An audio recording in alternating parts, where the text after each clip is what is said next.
Chapter 8, Scientifistic Jargon. Logical didactic is conditioned and qualified also by the prepositions on and about, which never take us to the direct experience of the real. The phenomena of nature are very far from being like scientists see them. Certainly, as soon as any phenomenon is discovered, it is immediately qualified or labeled with this or that difficult term of scientific jargon.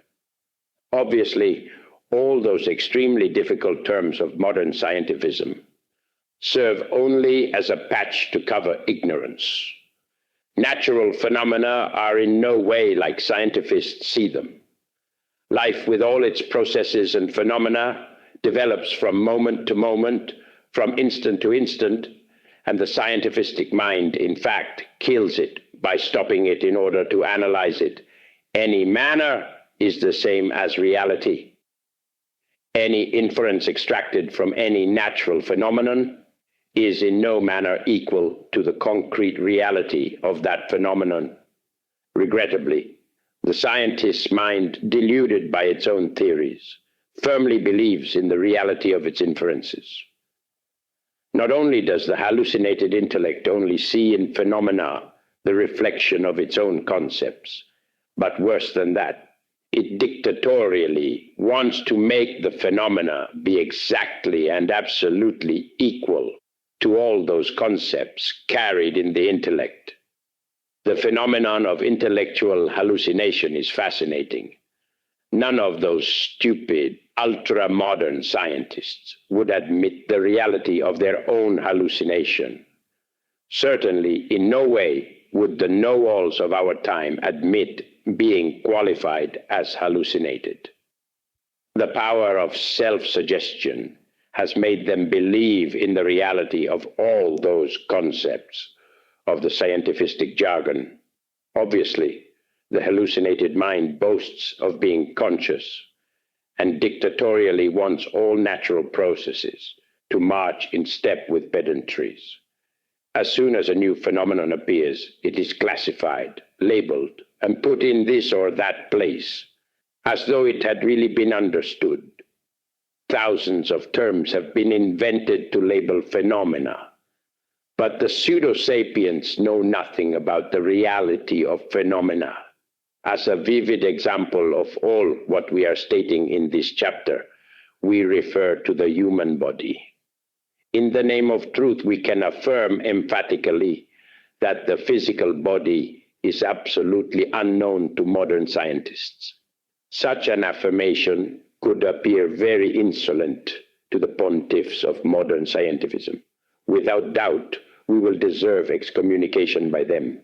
Nevertheless, we have very sound grounds to make such a tremendous affirmation. Unfortunately, hallucinated minds are so convinced of their pseudo-sapience that not even remotely could they accept the harsh reality of their ignorance.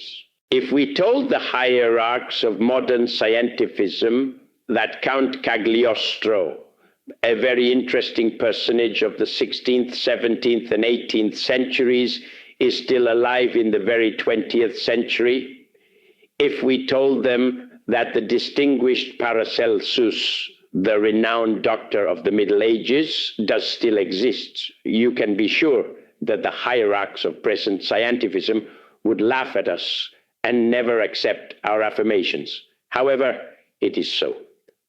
The genuine mutants, immortal men, whose bodies date from thousands and millions of years ago, live on the face of the earth at present. The author of this book knows the mutants. Nevertheless, he does not ignore modern skepticism, the hallucination of scientifists, and the state of ignorance of the know-alls. For all this, in no way would we be under the illusion of believing that the fanatics of scientifistic jargon would accept the reality of our unusual statements. The body of any mutant is an open challenge to the scientific jargon of these times. The body of any mutant can change its shape and then return to its normal state without receiving any harm. the body of any mutant can instantly penetrate into the fourth vertical and even adopt any vegetal or animal form, and afterwards return to its normal state, receiving no damage at all. The body of any mutant violently challenges the old texts of official anatomy. Regrettably, none of these declarations could convince those who are hallucinated by scientifistic jargon. Those gentlemen seated upon their pontifical thrones unquestionably will regard us with disdain, perhaps with anger, and possibly even with some pity.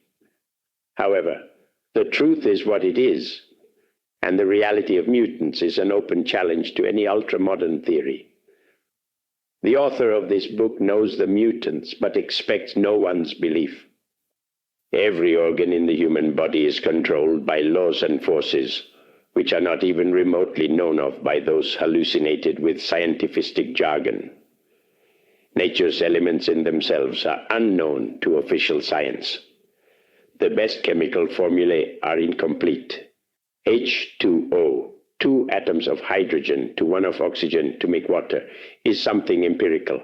If we attempt to join in a laboratory an atom of oxygen with 2 of hydrogen, it does not result in water or anything, because the formula is incomplete. The fire element is missing. Only with this cited element would it be possible to create water. Intellection, however brilliant it might seem, can never lead us to the experience of the real. The classification of substances and the difficult terms with which we label them only serve as a cover for ignorance. The intellect believing this or that substance to have a specific name and characteristics is absurd and unbearable. Why does the intellect boast of being omniscient? Why does it delude itself, believing that substances and phenomena are just the way it believes them to be? Why does intellection want nature to be a perfect replica of all its theories, concepts, opinions, dogmas, preconceptions, prejudices? In reality, natural phenomena are not as they are believed to be, and in no way are natural substances and forces as the intellect thinks they are. The awake consciousness is not the mind, neither is it memory nor anything similar. Only the liberated consciousness is capable of directly experiencing for itself the reality of life free in its motion. We must emphatically affirm, however, that as long as any subjective element exists within us, consciousness will remain bottled among such element, and hence will be unable to enjoy continuous and perfect enlightenment.